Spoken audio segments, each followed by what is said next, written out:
Hello friends, welcome to our cooking channel Bharti creation. નાસ્તામાં બનાવી શકાય, બાળકોને લંચ બોક્સમાં આપી શકાય, તેમજ સાંજે કંઈક હળવું ખાવાનું મન થાય તો ઇન્સ્ટન્ટ દાળ પલાળવાની ઝંઝટ વગર બનાવી શકાય એવા ટેસ્ટી ક્રિસ્પી સોજી વડા એકદમ સિમ્પલ રીતથી. તો ચાલો બનાવીએ. સોજી વડા બનાવવા માટે આપણે એક પેન લઈશું અને તેને ગેસ પર ગરમ કરવા મૂકીને એમાં આપણે 1 ચમચી જેટલું તેલ લઈએ. તેલને આપણી સાઈડે ગરમ થવા દઈશું. સહેજ ગરમ થાય પછી તેમાં આપણે અડધી ચમચી જેટલું જીરું નાખીશું અને જીરાને પણ આપણે તેલમાં સહેજ સાંતળવા દઈએ. જીરું તેલમાં સરસ રીતે સંતળાઈ જાય પછી પિંચ જેટલી હિંગ, 3 થી 4 મીઠા લીમડાના પાન જેને આપણે રફલી કટ કરી લીધા છે તે, 2 નંગ ઝીણા સમારેલા લીલા મરચાં, અડધી ચમચી જેટલું આપણે આદુનું છીણ લઈશું અથવા તો તમે આદુની પેસ્ટ પણ લઈ શકો છો. આ બધાને આપણે તેલમાં સરસ રીતે સાંતળી લઈશું. જો તમે બાળકો માટે આ વડા બનાવતા હોય તો તમે લીલા મરચાં ન નાખો તો પણ ચાલે. બધું તેલમાં સરસ રીતે સંતળાઈ જાય પછી આપણે 1 કપ જેટલું પાણી લઈશું.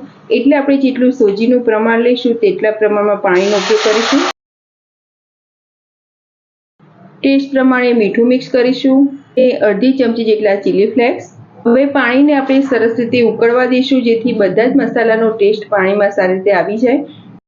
પાણી સરસ રીતે ઉકળવા માંડ્યું છે. હવે તેમાં આપણે 1 કપ જેટલો સોજી લઈશું.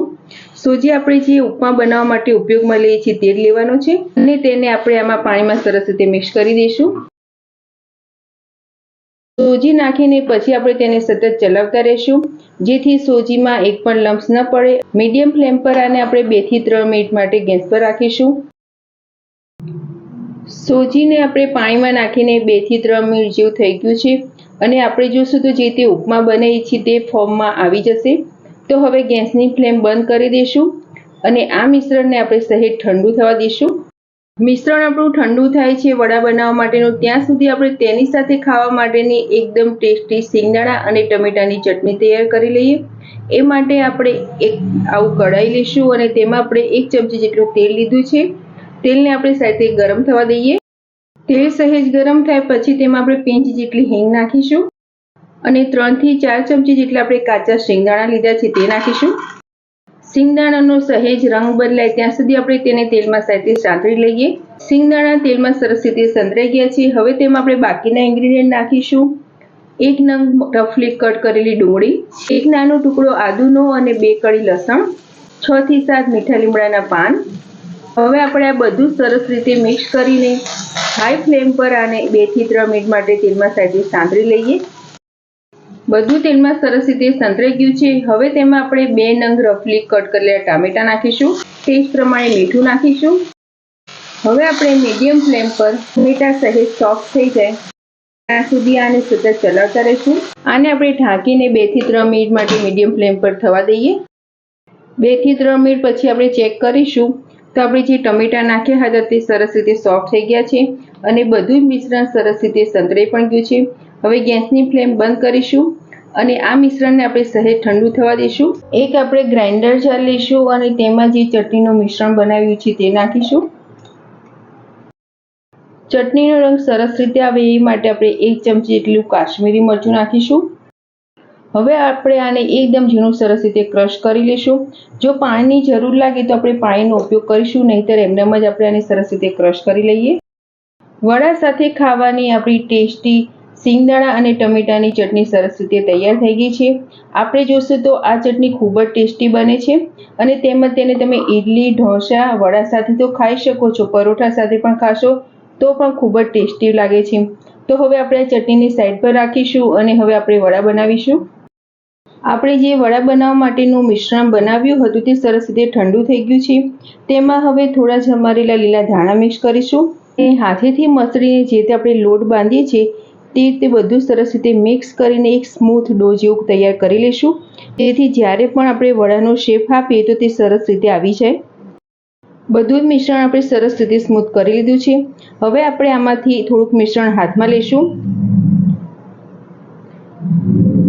તેને સહેજ રીતે મસળી લેશું. હાથની મદદથી આપણે ગોળ બોલ જેવો શેપ આપી દઈશું અને હથેળીની મદદથી સહેજ પ્રેસ કરીશું.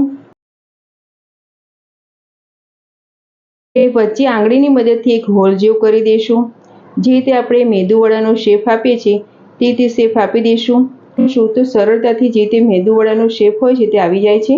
ફરીથી હું તમને એકવાર બતાવીશ તો જે આપણે મિશ્રણ તૈયાર કર્યું છે તે લઈશું, બંને હાથને હથેળી વચ્ચે સહેજ પ્રેસ કરીશું। તમે જુઓ છો સરસ ગોળ ટિક્કી જેવો શેપ આવી જાય છે। હવે આપણે આંગળીની મદદથી વચ્ચે સહેજ એક હોલ જેવું કરી લઈશું અને સરસ એકદમ ઇઝીલી આ વડાનો શેપ આવી જાય છે। તો આપણે આ મિશ્રણમાંથી બધા જ વડા આવી રીતે તૈયાર કરી લઈએ। તો ફ્રેન્ડ્સ, આપણે બધા જ મિશ્રણમાંથી સરસ રીતે વડા તૈયાર કરી લીધા છે। હવે આપણે આ વડાને ડીપ ફ્રાય કરીશું। વડાને તળવા માટેનું તેલ સરસ ગરમ થઈ ગયું છે। હવે તેમાં આપણે બનાવેલા વડા મૂકીશું અને મીડિયમ ટુ હાઈ ફ્લેમ પર આપણે આ વડાને એકાદ મિનિટ એમનામ રહેવા દઈશું, પછી ઝારાની મદદથી પલટાવીશું। એકાદ મિનિટ જેવું થઈ ગયું છે। હવે આપણે વડાને પલટાવી લઈશું। આપણે બધા જ વડાને સહેજ ગોલ્ડન બ્રાઉન થાય ત્યાં સુધી તળી લઈએ। વડાને તળાતા લગભગ 4 થી 5 મિનિટ જેવું થયું છે અને બધા જ વડા સરસ રીતે ગોલ્ડન બ્રાઉન ક્રિસ્પી તળાઈ ગયા છે, એકદમ સરસ ક્રિસ્પી બન્યા છે। હવે આપણે આ વડાને એક પ્લેટમાં કાઢી લઈશું અને બાકીના વડાને પણ આપણે આવી રીતે તળી લઈએ। આપણે જે વડાને તળીને તૈયાર કર્યા છે તેને લગભગ 4 થી 5 મિનિટ જેવું થઈ ગયું છે અને હજી પણ આપણે જોશું તો આની ક્રિસ્પીનેસ કેટલી છે। તો આ વડા બહુ ટેસ્ટી તો બને છે, સાથે ક્રિસ્પી પણ એટલા બને છે। હવે આપણે બધા જ વડાને સર્વિંગ પ્લેટમાં સર્વ કરીશું। તો ફ્રેન્ડ્સ, તૈયાર છે એકદમ ટેસ્ટી ક્રિસ્પી સોજી વડા। તેને આપણે બનાવેલી સિંગદાણા અને ટમેટાની ચટણી જોડે સર્વ કર્યા છે। આ ચટણીને તમે ઇડલી ઢોસા સાથે પણ લેશો તો ખૂબ જ ટેસ્ટી લાગે છે। તેમજ 2 થી 3 દિવસ સુધી તમે સ્ટોર પણ કરી શકો છો। મેંદુ વડા તો તમે બહુ બનાવ્યા હશે, પરંતુ એકવાર આ ઇન્સ્ટન્ટ સોજી વડા જરૂર ટ્રાય કરજો, ખૂબ જ ટેસ્ટી બને છે। અને જો તમને મારી રેસીપી સારી લાગતી હોય અને હજી સુધી તમે મારી ચેનલને સબસ્ક્રાઇબ ન કરી હોય તો આવી નવી રેસીપી જોવા મારી ચેનલને સબસ્ક્રાઇબ કરજો।